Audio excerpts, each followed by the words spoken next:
জনিয়াৰ lovely hotel and ৰেষ্টুৰেণ্টত উত্তপ্ত পৰিস্থিতি। উত্তেজিত জনতাই লণ্ডভণ্ড কৰিলে জনিয়াৰ লাভলি হোটেল এণ্ড ৰেষ্টুৰেণ্ট। হোটেলখনত দীৰ্ঘদিনৰ পৰাই অনৈতিক কাৰ্য চলাই থকাৰ অভিযোগ। অনৈতিক কাৰ্য চলাই থকাৰ অভিযোগত ৰাইজে লণ্ডভণ্ড কৰে হোটেলখন। হোটেলখনৰ পৰা ৰাইজে উদ্ধাৰ কৰিছে কেইবাগৰাকী যুৱতী।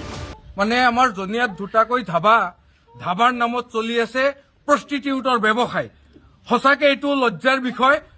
আজি আমি দুখ পাইছো, গোটেই ষ্টুডেণ্টে আহি আমি ইয়াতে গোটেই মানে ধৰাত পেলাইছে।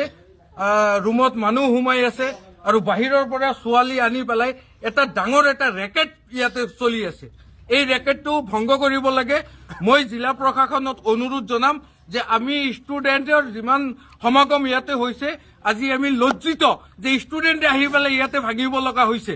গতিকে মই প্ৰশাসনক অনুৰোধ জনাম, আপোনালোকে এইটো দৃষ্টিগোচৰ ভালকৈ কৰক আৰু ইয়াতে যিবিলাক কালপ্ৰিট জড়িত হৈছে, এই ব্যৱসায়ৰ লগত যোনে জড়িত হৈছে তেখেতসকলক বিহিত ব্যৱস্থা কৰি কঠোৰ শাস্তি প্ৰদান কৰক। আৰু এই জনিয়াত যে দুটা ধাবা চলি আছে, এই ধাবাটো স্থায়ীভাৱে বন্ধ হ'ব লাগে, সেয়া মই প্ৰশাসনক অনুৰোধ জনাইছো।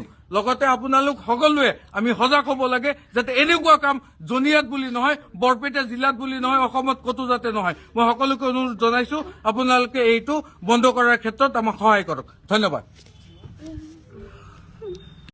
জনিয়া অঞ্চলত যি দুটা অবৈধ কাম চলা হোটেল অৱস্থিত আছিল, সেই হোটেল দুটা আজি জনিয়া অঞ্চলৰ শিক্ষিত ৰাইজে, জনিয়া অঞ্চলৰ শিক্ষিত যুৱচামে এই দুটা ধাবাৰ বিৰুদ্ধে যি অভিযান চলাইছিল, এই অভিযানত ৰাইজ এতিয়া বাহবা পাইছে। কিয়নো আমাৰ জনিয়া অঞ্চলত এনে দুটা দুষ্কৃতিকৰী কাম চলি আছিল, এই কাম দুটা বন্ধ কৰাত জনিয়া অঞ্চলৰ ৰাইজৰ এটা নাম হৈছে যে আমাৰ জনিয়া অঞ্চলত এনেকুৱা কাম আৰু নচলিব। আমি ধিক্কাৰ জনাও এনেকুৱা কাম চলা।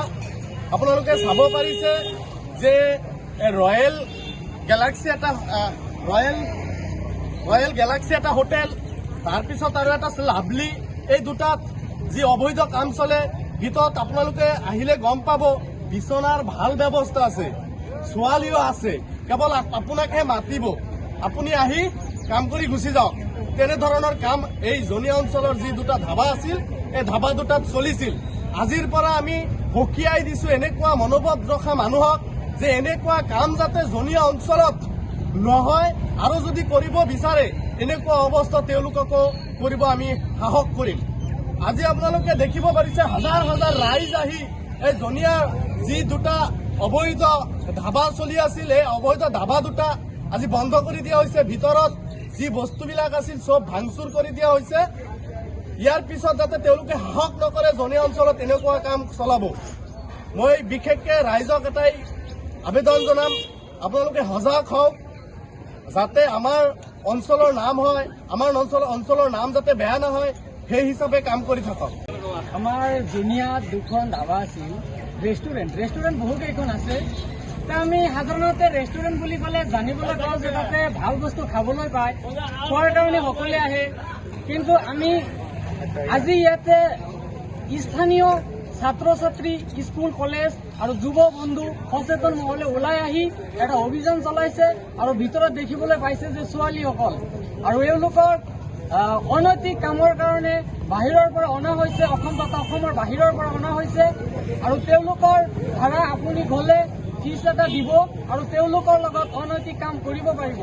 এনেকুৱা এটা কাম দীৰ্ঘদিনৰ পৰাই চলি আছিল। আজি সচেতন মহলে, ছাত্ৰ তথা যুৱ বন্ধুসকল ওলাই আহি আজি যি অভিযান চলাইছে, আমি আশা কৰিম যাতে অনাগত দিনত এনেকুৱা আৰু অনৈতিক কাম নচলে। আমাৰ জনিয়াৰ এটা সুনাম আছে, যাতে অনাগত দিনত আমাৰ জনিয়াৰ সুনাম উজ্বলাই থাকে। তাৰ কাৰণে সকলোকে আহ্বান কৰিম যাতে কোনো ২ নম্বৰী কাম, অনৈতিক কামত লিপ্ত নহয়। মন্দিৰৰ পৰা ৰেজাউল ইছলামৰ ৰিপৰ্ট, N24 আছাম।